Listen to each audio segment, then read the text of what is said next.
Bonjour, alors je suis Aïda Benkeren, je suis docteur en pharmacie, pharmacien ici à Casablanca et aujourd'hui j'aimerais vous parler de la vitamine D. Donc la vitamine D, c'est une vitamine, donc comme son nom l'indique, c'est-à-dire qu'elle est apportée par l'alimentation.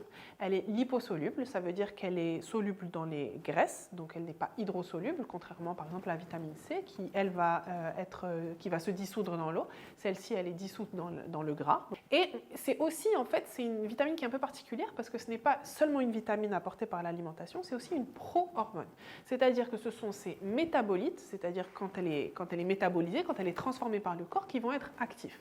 Et la vitamine D, elle est transformée par le foie et les reins. Il existe deux formes de vitamine D, la vitamine D2 et la vitamine D3, qui sont deux vitamines différentes. Donc la vitamine D3, c'est la vitamine des mammifères, donc comme nous, les êtres humains. C'est ce qu'on appelle le cholécalciférol. La vitamine D2, c'est la vitamine qui est vitamine du monde végétal, donc c'est celle des végétaux et des champignons, et elle s'appelle ergocalciférol. Il faut savoir qu'aujourd'hui, on sait que la vitamine D3, elle est mieux métabolisée que la vitamine D2, donc le cholécalciférol est mieux métabolisé par nous, l'être humain, que la vitamine D2. Il faut savoir aussi que la vitamine D, elle est synthétisée par notre peau. Donc ça, tout le monde en a déjà entendu parler au moins une fois dans sa vie. Donc sur notre peau, tout simplement, nous, l'être humain, nous les mammifères, le rayonnement du soleil va faire en sorte que la vitamine D3 va être fabriquée par notre corps. Mais souvent, ce rayonnement solaire n'est pas suffisant parce que les recommandations, en fait, elles sont énormes. Il faudrait qu'une grosse partie de notre corps soit découverte pendant au moins 15 minutes tous les jours avec un rayonnement direct, sans crème solaire. Donc aujourd'hui, d'après la majorité des études, et donc la dernière étude qui a eu lieu en France, montre qu'il y a plus des 3/4 des enfants et des adultes qui sont en déficit de vitamine D. Aujourd'hui, la vitamine D, on sait qu'elle va agir sur le métabolisme phosphocalcique, c'est-à-dire qu'elle va agir pour la croissance des os, des dents, des cartilages. Donc ça, c'est quelque chose qui est connu depuis toujours, donc c'est pour ça qu'on donne la vitamine D aux enfants et c'est pour ça qu'on en prend quand on en a besoin. Mais ce qu'on ne sait pas, ce qu'on ne savait pas, et ce qui a été mis au goût du jour, qui a été mis en lumière par le Covid malheureusement, c'est que la vitamine D a un rôle très important dans l'immunité.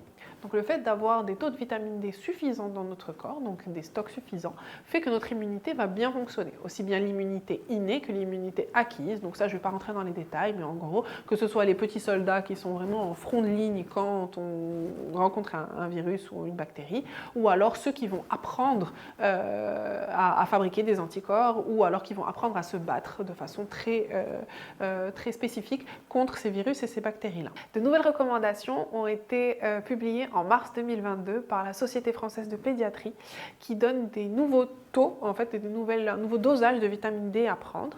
Et donc, ce qui est conseillé aujourd'hui, c'est entre 400 et 800 unités internationales, entre 400 et 800 UI par jour. Parce qu'on s'est rendu compte aujourd'hui que la prise quotidienne était meilleure qu'une prise en ampoule. Donc au lieu de prendre une ampoule une fois tous les X mois ou une fois tous les X semaines, une fois toutes les périodes, il était préférable de prendre une dose quotidienne de vitamine D pour maintenir en fait nos taux à un taux beaucoup plus stable d'une part et pour pouvoir agir sur tous les sujets dont je vous ai parlé tout à l'heure, l'immunité, la prévention de la maladie d'Alzheimer, la prévention du diabète de type 2 et la prévention de la chute de cheveux. Et bien sûr toujours le métabolisme phosphocalcique, donc que nos dents, nos os, nos cartilages soient en bonne santé et de bonne qualité. Aujourd'hui, on sait que les ampoules ont un rôle aussi dans le métabolisme phosphocalcique, donc elles vont agir, elles vont être suffisantes pour maintenir en fait la croissance et maintenir ce métabolisme-là, mais malheureusement les ampoules n'auront pas d'action ou quasiment pas d'action sur les autres sujets dont on a parlé tout à l'heure. La vitamine D, c'est une vitamine qui est très facile à prendre. On peut la prendre n'importe quand dans la journée, matin, midi ou soir, ça n'a pas d'importance. Avec ou sans une prise alimentaire, pareil, ça n'a pas d'importance. Dans une petite cuillère pure dans la bouche ou sur une mie de pain, dans une cuillère d'huile d'olive, une cuillère de miel, dans un aliment semi-liquide, froid de préférence, c'est-à-dire qu'on ne va pas le mettre dans son verre d'eau ou bien dans son thé. C'est très très simple de la prendre. Pour les bébés, pareil, il faut la prendre tous les jours.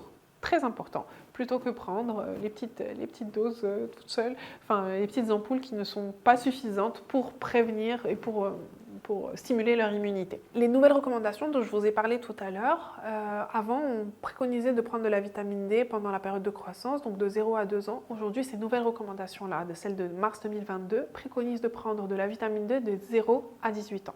Toutes les populations sont concernées, donc que ce soit les enfants, pour entre autres l'immunité et la croissance, les adultes pour protéger en fait le métabolisme phosphocalcique, je vais répéter encore ce mot-là, mais pour protéger en fait nos os et nos cartilages, les femmes enceintes, parce que pendant la grossesse, on a un besoin qui est augmenté de vitamine D, les femmes allaitantes, parce qu'elles produisent du lait et elles ont besoin aussi de vitamine D, les personnes âgées, pour éviter toutes les risques dont on a parlé tout à l'heure, d'une part, et pour éviter aussi tous les risques de fractures.